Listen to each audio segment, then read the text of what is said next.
Top of the morning, good people.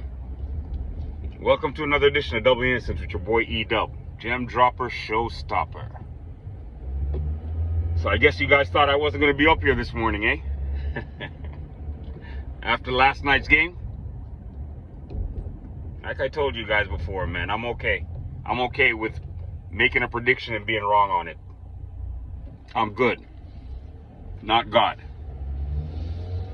But I can honestly say the Dallas Mavericks really disappointed me. And if that's what they were really going to go there and do, they should have just lied down, wet the bed, and let Minnesota just walk all over them. Because I believe Minnesota would have put up a little bit of a better battle here in the finals. Now, I got to give Boston credit. I got to give them credit.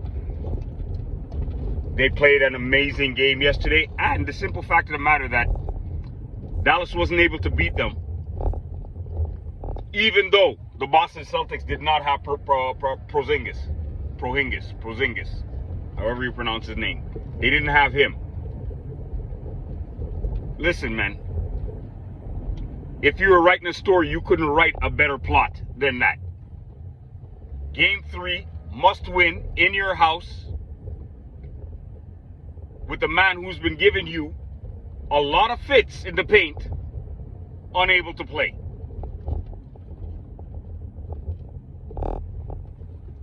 Now, Kyrie Irving came ready to play last night. He basically tried to carry the Dallas Mavericks on his back by himself because he wasn't getting that much support from his running mate, Luka. Again, I'm going to say it again. Luka, you spend way too much time crying and complaining about calls that you're not getting. And it's one thing when you do it in the regular season, but it looks a hell of a lot different when you're doing it during the playoffs. It's kind of disgusting. It takes away from whatever talent, the talent that you do have, it takes away from that talent. Have you learned nothing from LeBron James, or do you just want to be a LeBron James Jr.? I'm confused. Because I can honestly tell you, Dallas, there's a good possibility. Luka,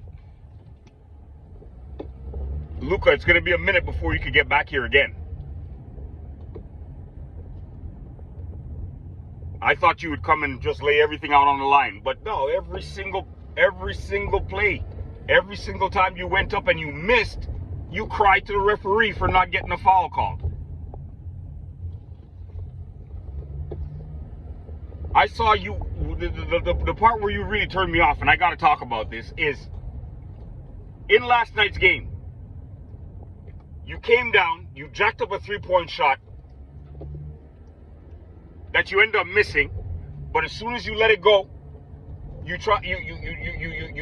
fell back trying to sell the call to get a foul call. Wasn't called. You came right back down the court and did the exact same thing. The only problem with this time when you did it, you were at the top of the key when you did it, same thing, tried your three-point shot, fell back because you felt you were fouled and it wasn't called. What does your man Jason Tatum do? Takes off down court for a wide open dunk. Why? Because you're too busy lying on the floor crying for a foul that you didn't get. And you're supposed to be one of the stars of the team.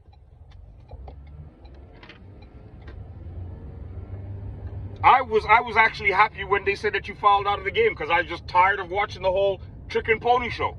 Tired of you watching you jump up and down and cry for calls you're not getting. Play the game.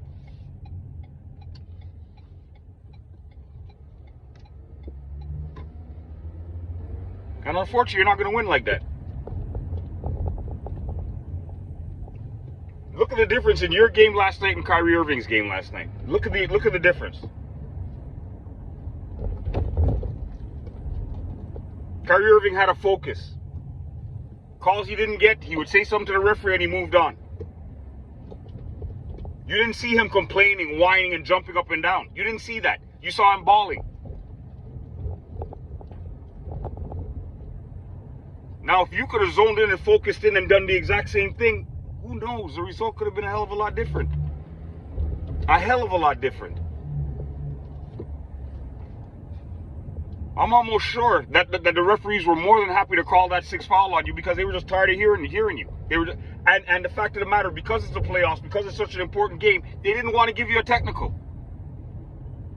But no word of a lie. In last night's game, that would have been one of those games where you deserved whatever technicals you got.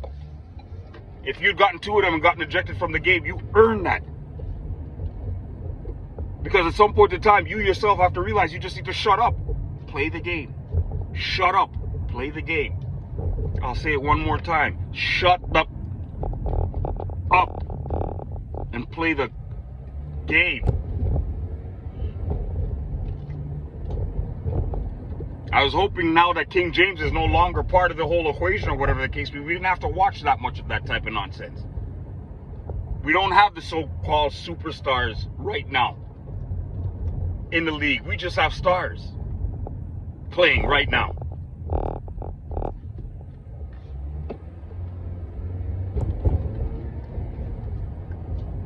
But all that to say, it's over for the Dallas Mavericks. It's unfortunate. Asking you guys to win 4 straight games is a big ask. Especially when a game that you could have and should have won, you let slip out of your grasp last night. That was the game that would have changed the entire series around for you guys, in my personal opinion. And because of the fact of the matter that you guys were not able to do it, while they were missing an effective player that's been giving you guys havoc. I felt that way right after the first half. Because the simple fact of the matter that you guys were only up by 1 point. I think, if I'm not mistaken, I believe the score was 52-51. I had to agree with Stephen A. Snitch. He was absolutely correct. Like, even though what made me nervous was the whole fact of the matter that you guys only went into halftime with a 1-point lead. They didn't have no rim protection. They had a gentleman that, hey, I have to say I don't even know his name, but he was the one that came in and helped out Horford in the middle. Even he was effective. Who would figure? It's over. It's over. There's a possibility maybe Dallas might win 1 to save face. You know, not have the yoke on their face saying that they got swept 4 games straight. But I'm telling you right now, it doesn't look good. It does not look good because of the simple fact about it that you guys couldn't win that game. It's a must-win game last night. So, hey, well, that's one of the reasons why I'm wearing green today. Boston Celtics, man. I said that they didn't instill any confidence in me. After last night's game, I would have to say, yeah, a little bit of confidence has been instilled. I'd have to say, after last night's game, a little bit of confidence has been instilled. They kind of look like champions last night. With that being said, I want you guys to share. I want you guys to like, and I want you guys to subscribe. Help this channel grow. And if you like the content you hear, hit the notification buttons. Don't be shy. That way it'll let you guys know when I'm coming up here with any kind of noise I need to make. Today's Thursday, people. Montreal streets are finally starting to look the way Montreal streets need to look. It's beautiful out here. The sun is shining, as you can see. We're going to have a beautiful day. Make it a good one, peeps. Double Innocence with your boy E-Dub is